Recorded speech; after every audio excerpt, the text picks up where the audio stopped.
गरीब बच्चे की दिवाली शिक्षाप्रद कहानी।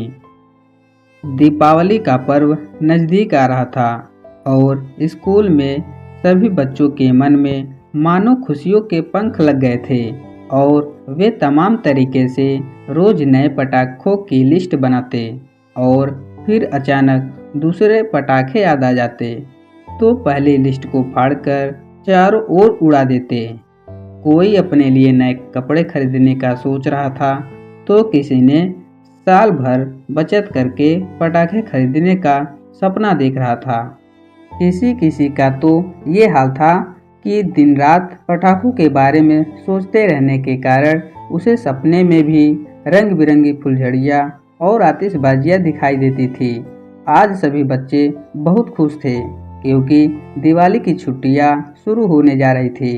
तभी प्रिंसिपल सर ने सभी बच्चों को हॉल में बुलवाया और दिवाली की शुभकामना देते हुए कहा, मैंने आज एक महत्वपूर्ण घोषणा करने के लिए तुम सबको यहाँ बुलवाया है। यह सुनकर सभी छात्र उत्सुक हो उठे और एक दूसरे की तरफ प्रश्नवाचक दृष्टि से देखने लगे।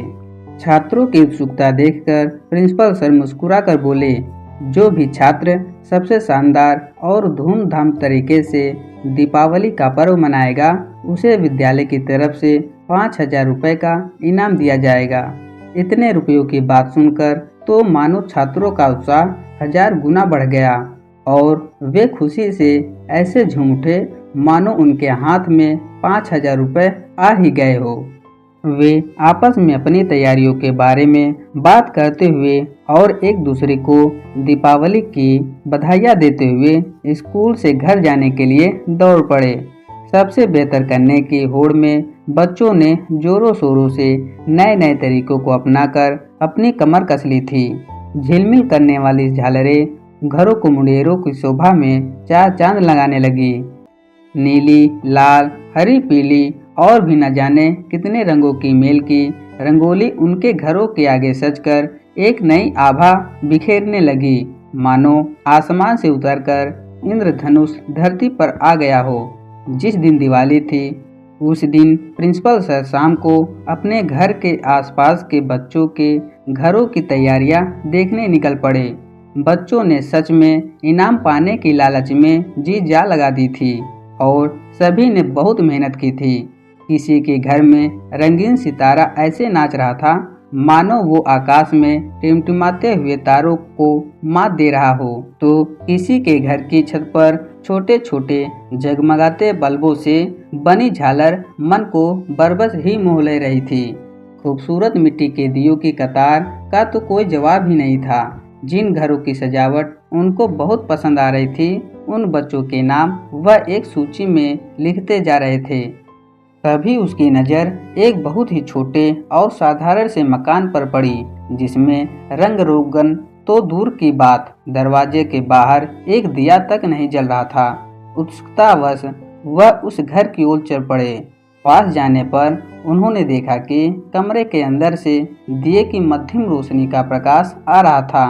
खिड़की से झांकने पर उन्होंने देखा कि बिस्तर पर एक कमजोर सी औरत लेटी हुई थी और उसके बगल में एक लड़का खड़ा था। अचानक उन्हें ध्यान आया कि वह लड़का तो रोहन है जिसने इस साल पूरे जिले में टॉप करके उनके विद्यालय का नाम रोशन कर दिया था। वह अंदर जाने ही वाले थे कि तभी वह औरत रोहन से बोली, बेटा उधर बगल में कुछ पैसे रखे हैं, तू जाकर अपने लिए कुछ मिठाई और पटाखे तो ले आ। सुबह से त्योहार के दिन भी मेरे पास भूखा प्यासा बैठा है।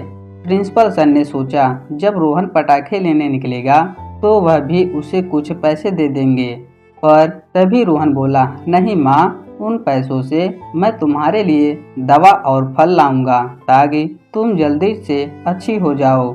यह सुनकर उसकी माँ की आंखों से आंसू बह निकले और वह बोली, बेटा तुझे तो पटाखे बहुत पसंद है ना, इतने सारे पटाखों की आवाज़ें आ रही है, क्या तेरा मन नहीं कर रहा है कि कम से कम तू एक फुलझड़ी ही जला ले।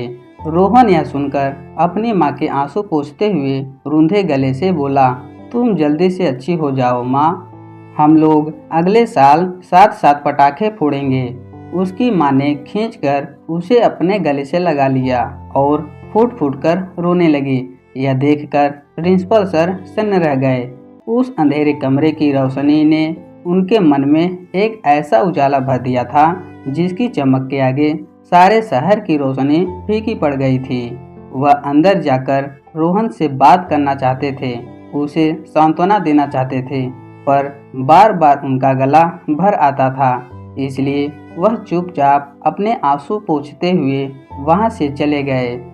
दूसरे दिन सभी बच्चे इनाम के कारण जल्दी ही स्कूल पहुंच गए और प्रिंसिपल सर का इंतजार करने लगे। जैसे ही सर आए, बच्चे उत्सुकता से उनसे कूद कूद कर इनाम का पूछने लगे। प्रिंसिपल सर ने प्यार से बच्चों के सर पे हाथ फेरा और मंच पर जाकर माइक पकड़कर कहा, कल मैंने जो देखा और सुना वह मैं आप सबको बताना चाहता हूँ। और यह कहकर उन्होंने सभी बच्चों के घरों और मेहनत की तारीफ करते हुए जब रोहन के बारे में बताया तो उनके साथ साथ सभी बच्चों की आंखें नम हो गई। सभी छात्रों का दिल रोहन के प्रति श्रद्धा और सम्मान से भर उठा। उन्होंने कभी सपने में भी नहीं सोचा था कि रोहन ने पूरे जिले में टॉप दिए की मध्यम रोशनी और तमाम अभावों के बीच न जाने कितनी मुसीबतें झेलते हुए किया था।